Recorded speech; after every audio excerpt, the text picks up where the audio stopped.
주께서 여러분과 함께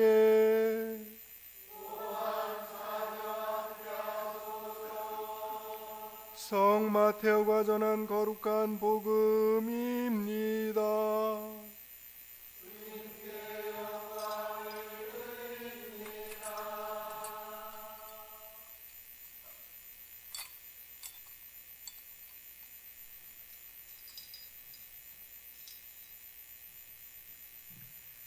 예수 그리스도께서 태어나신 경위는 이러하다.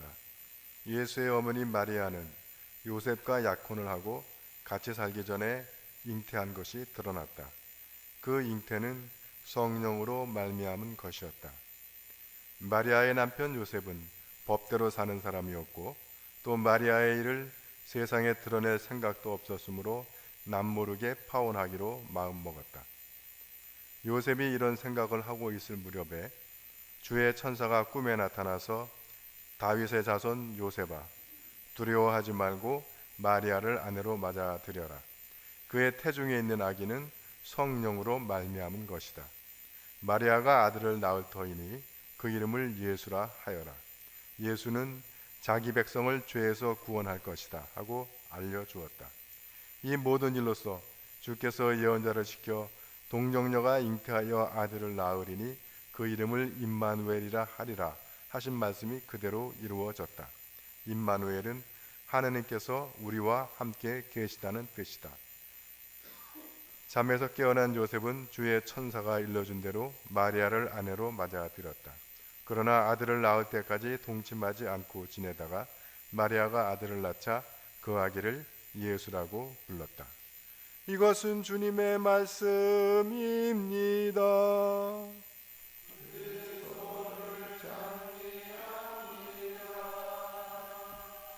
성부와 성자와 성령의 이름으로 말씀드립니다. 다 자리에 편히 앉으시고요. 옆에 분들하고 인사하실까요? 오늘 잘 오셨습니다. 은혜 많이 받으시기 바랍니다. 인사하시죠.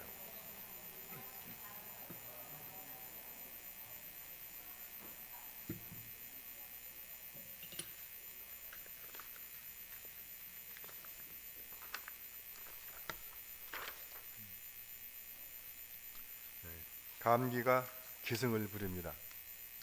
오늘 아침에도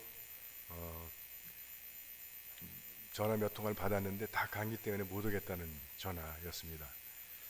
그래서 앞으로는 그 미사 전에는 주일 아침에 전화를 받지 말아야 되겠다. 이해해 주시기 바랍니다. 혹시 제가 전화 안 받아도 번호만 하면 뻔한 전화겠더라고. 우리 그 에스더님은 신춘문예에 당선이 돼서 오늘 낭독회를 가지려고 그랬더니 어제 저녁에 뭐 조카를 병문안 갔다가 블랙아이스 살짝 어른데 넘어지셔가지고 무릎이 퉁퉁 부어서 못 오신대요. 근데 27일 날 그 상 받으러 가야 되는데 그때 가실 수나 있을지 모르겠어요. 여러분들 기도해 주시기 바랍니다. 오늘 우리 미사는 우리 양정아 로사님의 어머니 하정인 루디아님 같이 미사 드리겠습니다. 여러분 박수로서 환영해 주시고요.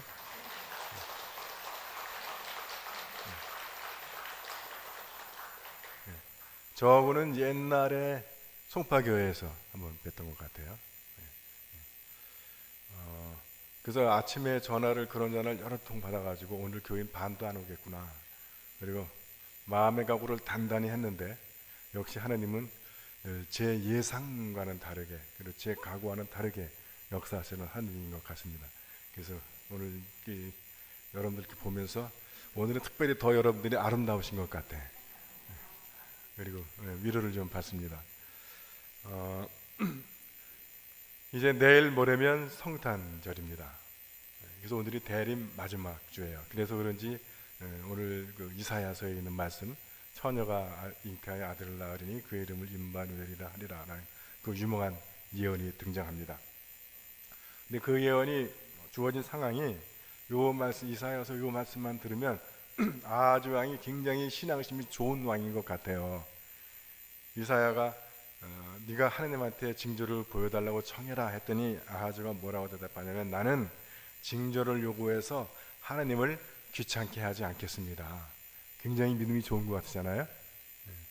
근데 사실은 왜 이사야가 가서 아하즈한테 이 이야기를 하냐면, 이 왕이 이제 그 나라가 어려우니까 계속해서 어떤 강대국이나 찾아다니려고 그러고 또 군사력이나 좀 확보하려고 그러고 계속 그렇게 합니다.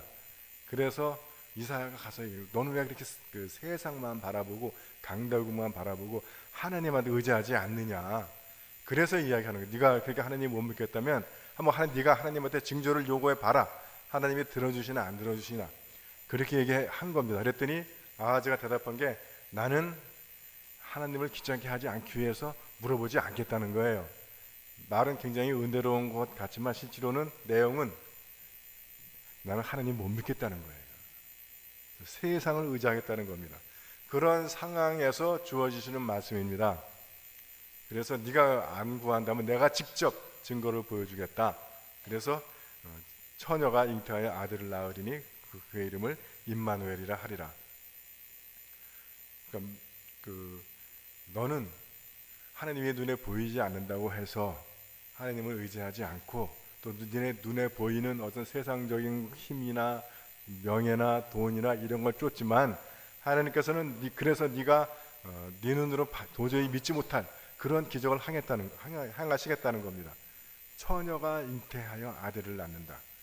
불가능한 일이죠. 근데 그렇게 하나님께서 하신 일은 늘 우리의 경험이나 우리의 이성이나 우리의 상식이나 우리의 판단이나 우리의 예상을 뛰어넘어서 하신다는 거예요.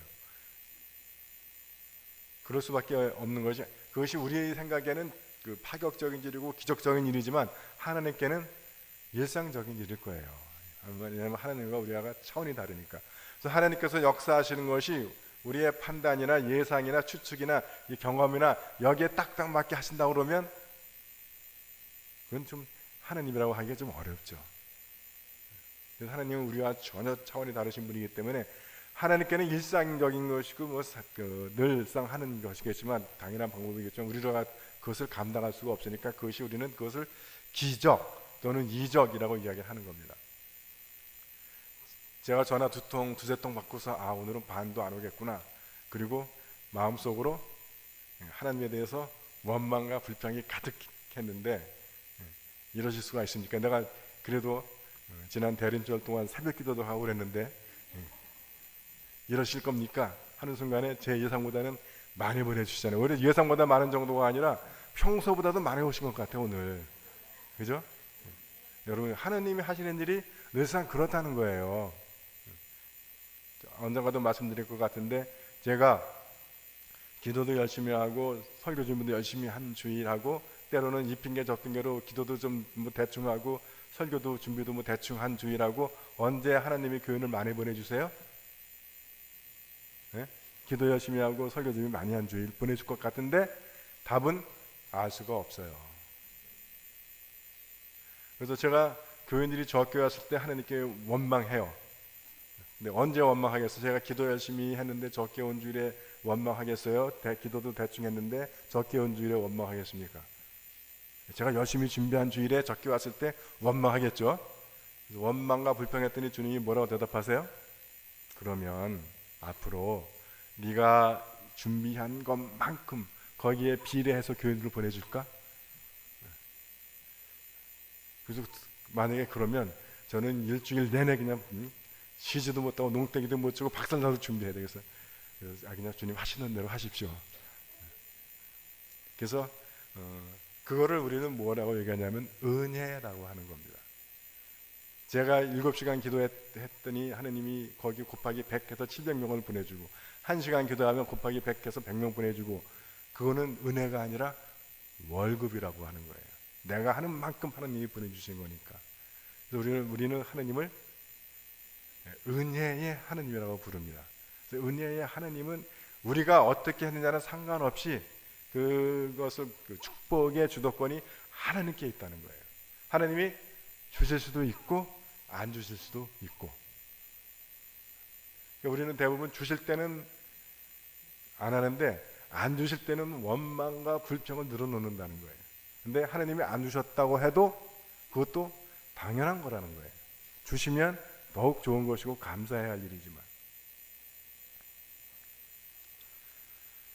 그래서 이 아하즈 왕이 이사야 예언자를 보내서 네가 한번 하나님께 한번 청해봐라 하는데도 거부합니다. 그러니까 하나님께서 내가 몸소 너에게 징조를 보여주겠다 하시는 거예요. 이 하나님을 의지하지 않고 세상을 바라보고 세상만 의지하고 세상 속에서 어떤 해결 방법을 찾는 아하즈 왕이 누굽니까? 누구야? 우리 자신이지, 여러분들. 그래서 그런 사람들에게 하나님께서 내가 직접 보여줄게 하시는 게 이 임마누엘의 사인인 겁니다.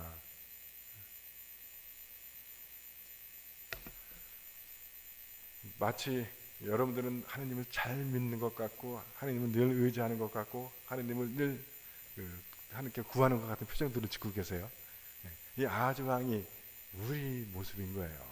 문제만 생기면 세상 바라보고 문제만 생기면 세상 속에서 찾고. 그래서 제가 주일 아침에 또는 주일 다른 날도 제일 전화 많이 받는 것, 그리고 또 제가 전화해서 왜 교회 안 나오십니까 하면 제일 많이 듣는 대답이 문제가 있어서 교회 안 온대, 어려운 점이 있어서 교회 안 온대. 여러분 좀 이게 우리 이상하지 않습니까? 주님께서는 뭐라고 말씀하시냐면 나는 죄인을 부르러 왔다, 나는 병자를 부르러 왔다. 그러면 예수님 주변에 어떤 사람들이 많은 거예요? 죄인들과 병자들과 사연 많고 문제 있는 사람들이 모이는 거예요. 근데 이상하게 문제 있으면 교회 안 나와, 사연이 있으면 교회를 안 나와, 딴 데 가서 구해요. 그런 분들에게 주님께서 내가 니들이 그렇게 딴 데 나 안 쳐다보고 딴 데 쳐다보니까 내가 직접 사인을 주마, 내가 직접 징조를 보여주마 라고 하신 것이 임마누엘입니다. 근데 그 사인이 뭐냐면 임마누엘이라고 하는 뜻은 성경이 해석을 해요. 하느님이 우리와 함께 계신다. 그러니까 내가 등 돌리고 십자가를 등지고 세상 바라보고 있으니까 주님께서 뭐라고 그러시는 거예요? 내가 네 옆에 있다, 이 말씀 하시는 거예요. 제가 한 7년 나눔의 집에서 일을 하다가 몸도 마음도 박살이 나가지고 이제 한 1년 쉬고 주교님이 강화도로 발령을 냈어요. 가는데 교인이 한 21명 남짓하더라고. 그러니까 할 일도 별로 없어. 뭐 신방도 한나절이면 다 돌아. 그래서 이제 어디서 들은 말이 있어가지고 조영기 목사가 하루에 4시간씩 기도를 해가지고 순복음을 이끌었대요. 여의도 순복음교회. 그래서 그래? 나도 뭐 할 일 없으니까 여기서 한번 해보자. 그래서 4시간 기도에 도전을 했어. 됐겠습니까? 4시간은 못하겠더라고. 그래서 2시간을 기도를 했어.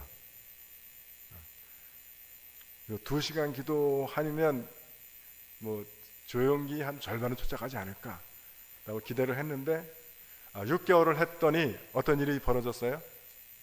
아무 일도 안 벌어졌어요. 아무 일도. 속 썩이는 신앙이 여전히 속을 썩이고 썰렁한 교인이 여전히 썰렁하고. 그래서 6개월쯤 돼서 하나님께 원망과 불평하면서 기도를 했어요. 응답이 옵니까? 안 오더라고. 그래서 기도하면서 하나님께 울부짖었어. 저의 하나님은 어디 계십니까? 내가 이렇게 도와달라고 울부짖고 있는데 왜 응답 안 하십니까? 도대체 계시기는 한 겁니까? 도대체 어디 계시기에 제가 이렇게 6개월 동안 하루에 2시간씩 기도를 해도 응답을 안 하십니까? 그때 조용한 음성이 들리더라고요. 나는 한 번도 내 곁을 떠난 적이 없다. 늘 내게서 얼굴을 돌리고 내게서 등을 돌린 건 너였다. 내게서 등을 돌리고 세상 쳐다보고 주교 쳐다보고 교인들 쳐다보고, 그래서 네가 무슨 뭐 조국을 위해서 뭐 민주화를 하겠다고 나가고 뭐 조국 통일을 하겠다고 늘 네가 그랬던 거지 한 번도 나는 너를 떠난 적이 없이 늘 내 옆에 있었다. 여러분들 신앙생활을 30년 40년 하면서도 예수님을 경험하지 못하고 정말 하나님이 살아계신지를 모르고 그냥 습관적으로 왔다 갔다 하시는 분들이 계시다면 여러분, 하나님은 바로 그런 여러분 곁에 계신 거예요. 유행가 가사에 그런 게 있죠. 내가 이렇게 내 옆에 있는데 너는 언제나 딴 곳만 보고 있구나. 언제 나를 쳐다볼래? 저는 그 유행가 가사가 딱 우리 곁에 계신 예수님의 말씀이더라고요. 여러분들이 그 시선을 돌리고 그 닫힌 눈이 열려서 여러분 곁에 계신 임마누엘 하나님을 경험하게 되시기를 주님의 이름으로 축원드립니다. 그러니까 회개라고 하는 것이 유턴이라고 그랬잖아요. 가던 길을 정반대로 돌이키는 거예요. 내가 세상을 바라보던 그 살던 삶에서 돌이켜서 내 등 뒤에 계신 예수님을 바라보는 것, 이게 회개라고요. 뭐 우리가 얼마나 지은 죄가 많겠습니까? 적어도 이 문을 들어오신 분들은 그렇게 세상 사람들로부터 너 죄 지었지 라고 할 정도의 사람들은 여기 없어. 그죠? 그러니까 여러분 회개라고 하는 말을 들으실 때는 내가 나의 라이프 스타일, 내 마음가짐 이것들을 바꾸시라는 거예요. 그래서 예수를 30년 믿으면서도 세상 사람들하고 똑같은 욕심과 똑같은 소망 가지고 가는 사람들이 있는 거예요. 오늘 복음서에 보면 이제 마리아와 요셉의 이야기가 나옵니다. 제가 주보에도 썼지만 요셉은 가난한 목수라고 흔히 얘기를 해요. 근데 목수도 임금이 천지 차이더라고요. 대목수 같은 경우는 뭐 일당이 하루에도 얼마 상상도 못해요. 근데 이제 막 배우는 시로도 목수 같은 경우엔 입에 풀칠하기도 힘들지. 근데 요셉이 가난한 목수라고 하는 그 증거들이 어디 나오냐면 두 군데 있는데, 하나는 요셉이 예수님 8일째 됐을 때 성전에 봉헌을 하거든요. 근데 봉헌할 때 예물이 비둘기 한 쌍입니다. 그래서 보통 예물은 소, 양, 염소 해가지고 토끼 이렇게 나와서 세 가지 나오는 거야. 제일 가난한 사람들이.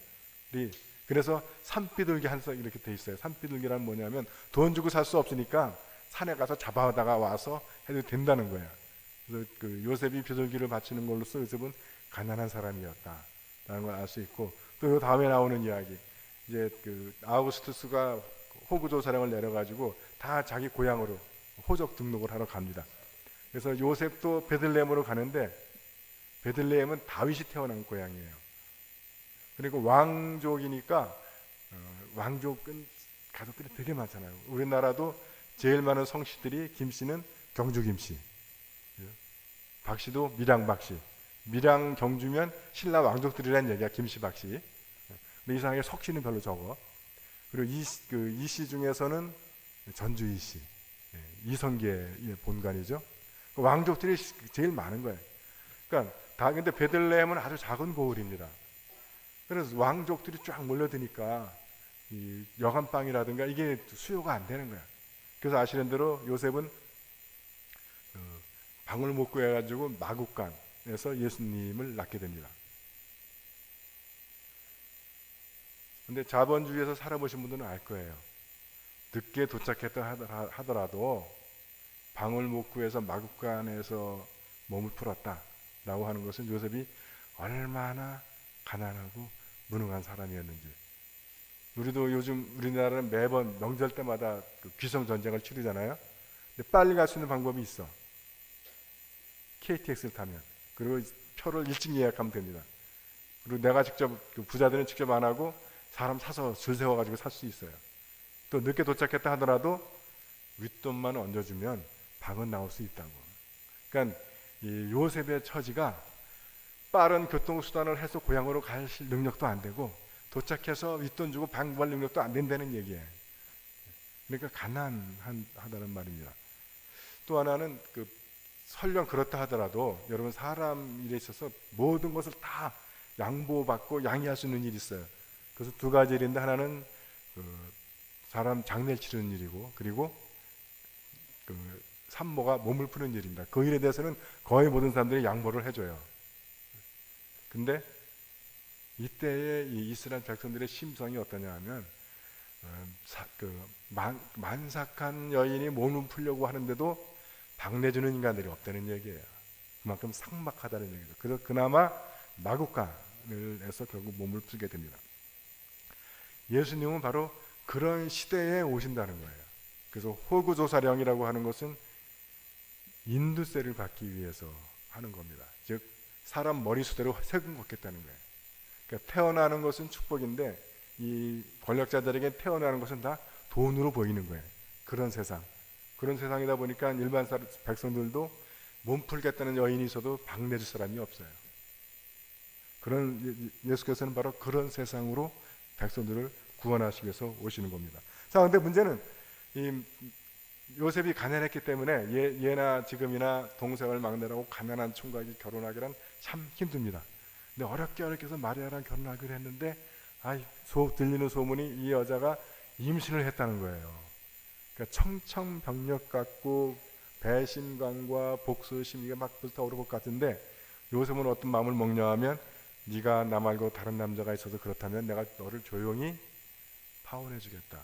이건 요셉이 떠들면 마리아는 꼼짝 못하고 돌 맞아 죽는 거예요.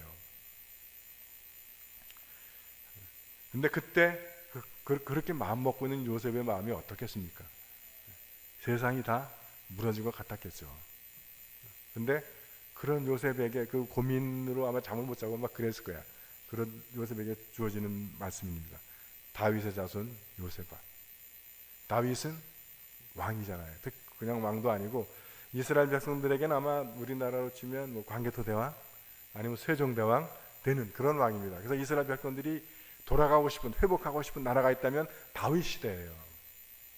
그러니까 요셉 지금은 몰락해가지고 가난한 목수, 그래서 결혼하기도 힘든 그런 신세지만 너는 그 정도의 사람이 아니라 다윗의 자손이다라고 천사가 이야기하는 겁니다.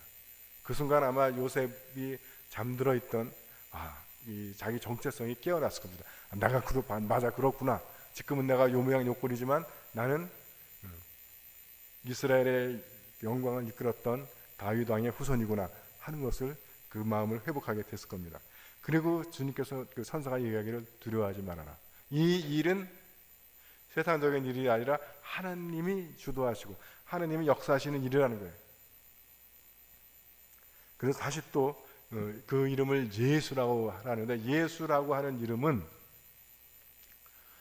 이게 그리스식 발음입니다. 히브리식 발음을 하면 여호수아. 영어로는 우리가 조수아라고 하는데 저 처음에 그 미국 가가지고 어떤 그 여자분이 짜시아 그러더라고요. 그래서 이게 누구한테 조수아를 그 사람들은 짜시아라고 발음하더라고. 그 여호수아, 호세아, 예수는 다 같은 이름인데 그 이름의 뜻은 하나님은 구원이시다라는 뜻입니다. 그래서 이 예수님 사건에서 하나는 그 천사는 그 요셉에게 너는 보통 그 무능한 가난한 요셉이 가난한 목수가 아니라 다윗의 자손이다라고 그의 정체성을 새롭게 일깨워 주십니다. 그리고 이제 너를 통해서 그 일을 이루어질 일은 그 세상을 구원하게 될 일이라는 거예요. 그래서 그 일이 아하주 왕에게 주었던 이사야의 예언, 하나님이 너희와 함께 계신다.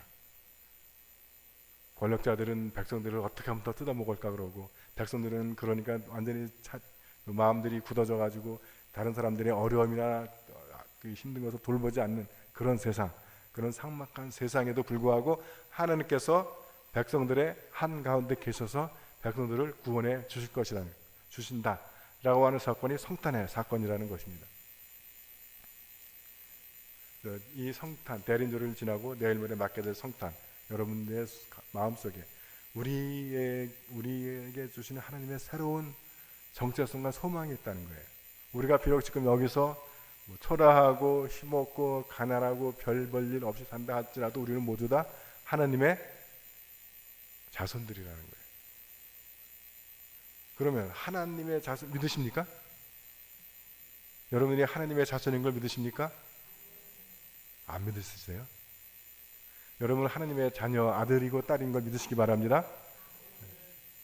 그러면 우리가 신분이 뭐가 되는 거예요?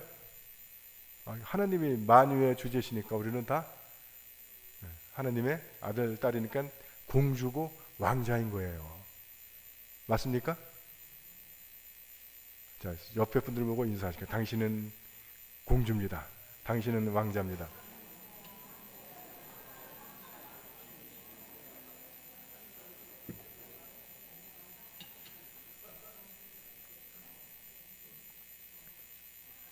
그러니까 거지 옷을 입고 있어도 왕자는 현실하고 쉽게 타협하지 않는 거예요.